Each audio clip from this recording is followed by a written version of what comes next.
Tere, minu nimi on Meelis Keldremaa ja ma räägin teile täna eesõigusmärkidest. Eesõigusmärgid siis peatee ja peatee lõpp. Antud joonisel ka siis on näidatud meil peatee märk, mis siis kehtestab siis selle lõigu, kus on sinul siis eesõigus. Ja roheliste nooltega on siis siin joonise peal näidatud, kuhu maani see peatee siis antud juhul kehtib, sest teise rohelise noole lõpus on sul juba järgmine liiklusmärk, mis ütleb sulle, et anna teed, eks?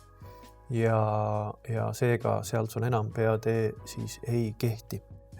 Antud juhul joonisel siis näidatakse meil peateed ja siin on peatee märgi all ka lisateate tahvel, mis siis näitab, millises suunas see peatee siis kulgeb.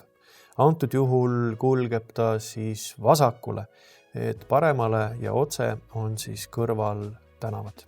Nii, järgmine eesõigusmärk on siis anna teed, ehk siis tagurpidi kolmnurk. Ja nagu siit näete, siis joonise pealt ka selle anna teed märgi all on ka sõiduradade suundade märk, ehk siis antud teel me saame siis sooritada parem- ja vasakpöörde ja ristuva teega siis ristuva tee ees siis me peame siis paremalt vasakult tulijatele teed andma kõigepealt.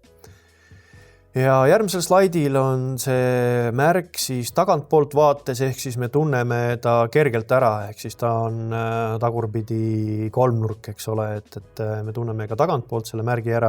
Nii samamoodi ka peatee märgi me tunneme tagantpoolt ära, sest et ta on ainulaadse kujuga, nii nagu ka see anna teed märk.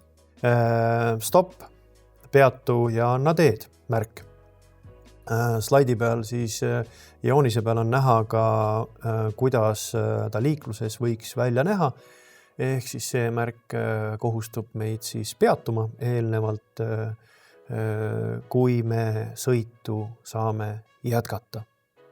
Siin siis paistab see stopp-märk nüüd tänavapildis. Et antud juhul siis näiteks, kui me oleme siin selle koha peal, kus meil praegu kursor on ja sooritame näiteks parempööret või soovime edasi liikuda, siis me peame eelnevalt seisma jääma ja veenduma, et me saame seda teha, eks. Et jalakäijaid ei oleks ja et vasakult ega paremalt siis ka sõidukeid ei tuleks.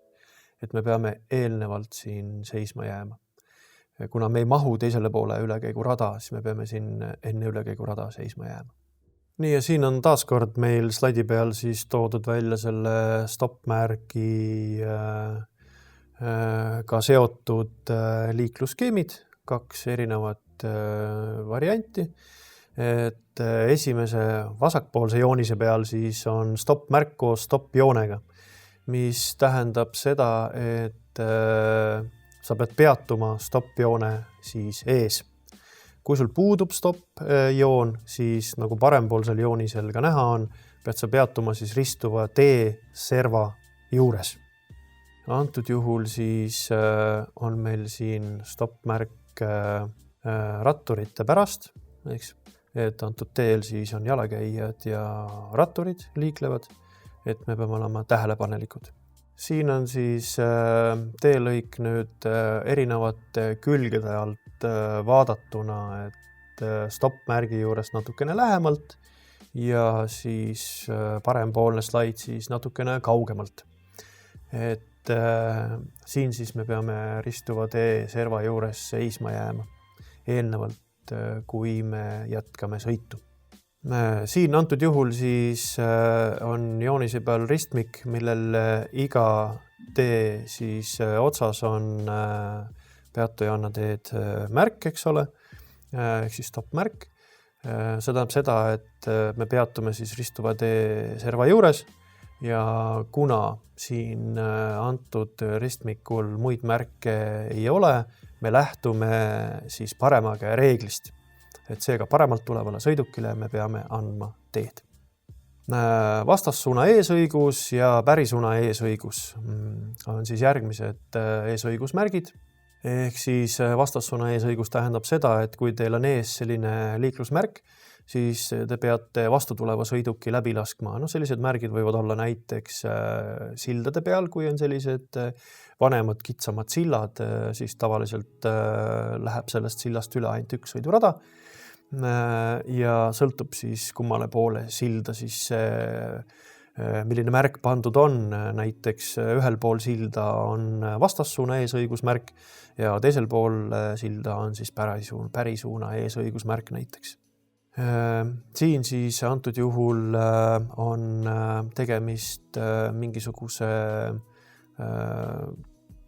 ütleme, et siin on mingisugune puiste materjal näiteks maas, võib-olla mingid teetööd, eks ole, üks sõidurada on teatud pikkuses kinni pandud, siis siin paremalt tuleval sõidukil on eesmärk, et on pärisuuna eesõiguseks ja siis vasakul sõidukil on eesmärk, et ta peab vastassuunast liikuva sõiduki läbi laskma. Nii, siin siis näide ka näiteks teetööde puhul, kuidas kasutatakse neid märke vasakpoolsel slaidil. Joonisel siis vastassuuna eesõiguse märk ja parempoolsel joonisel siis pärisuuna eesõiguse märk. Sellega siis oleme me eesõiguse märkide osa lõpetanud. Aitäh!